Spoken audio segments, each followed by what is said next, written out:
Jika ijazah palsu, Jokowi sakit jiwa. Artikel ini ditulis oleh M. Rizal Fadilah, pemerhati politik dan kebangsaan. Dengan dicabutnya gugatan perdata soal ijazah palsu Jokowi oleh kuasa hukum Bambang Tri bukan berarti kepalsuan ijazah tidak terbukti. Hikmahnya adalah keabsahan ijazah Jokowi tetap menjadi gonjang-ganjing.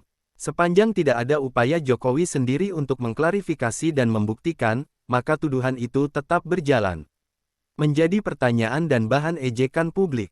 Apapun kondisi gonjang-ganjing yang bercitra memalukan ini, jika ternyata ke depan terbukti bahwa ijazah Jokowi itu palsu, maka diprediksi Jokowi itu sakit jiwa dalam makna. Pertama, konsekuensi hukum atas palsunya ijazah adalah menyangkut keabsahan status jabatan politik yang diembannya baik wali kota, gubernur maupun presiden.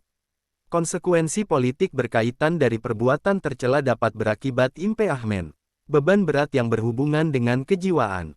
Kedua, kemampuan bertahan dan tanpa rasa malu atau dosa dalam hal berbuat salah adalah ciri penyakit jiwa. Bagaimana seorang yang berijazah palsu mampu berpidato tentang nilai-nilai moral atau percaya diri bergaul dalam ruang global? Hanya orang tidak sehat yang mampu melakukan hal itu. Jika terbukti ijazah Jokowi palsu maka itu adalah kejahatan serius sebagaimana tertuang dalam KUHP pasal 263 maupun pasal 69 UU nomor 20 tahun 2003 tentang Sisdiknas. Meski dalam UU Omnibus Law sanksi pidana dicoba untuk dihilangkan, banyak penguasa bertingkah aneh seperti Kaisar Nero yang merasa tak bersalah bahkan dengan santai memainkan harpa setelah membakar Roma.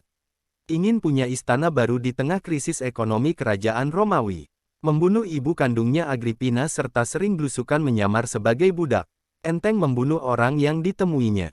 Anti agama dan membantai aktivis keagamaan. Nero mengalami neurosis. Stres sering membangun kepura-puraan dan kebohongan. Mengeles atau mencari pembenaran. Semangat menunda pemilu dengan berbagai alasan adalah tanda stres. Khawatir obsesi yang tidak tercapai termasuk peluang tipis bahwa bonekanya akan berhasil dan sukses. Ada halusinasi, paranoia ataupun delusi.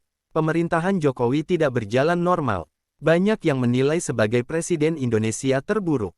Kini desakan mundur kepadanya terus menggema, rakyat bahagia jika Jokowi mundur. Ijazah palsu hanya salah satu fenomena.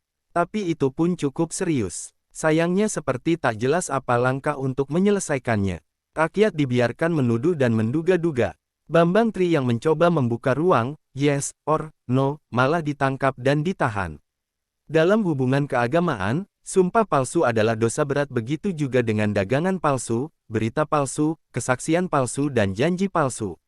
Ijazah palsu masuk kategori penipuan publik. Berkategori hukum haram. Kita semua berharap ijazah Pak Jokowi itu asli agar rakyat tenang karena memiliki presiden yang masih sehat.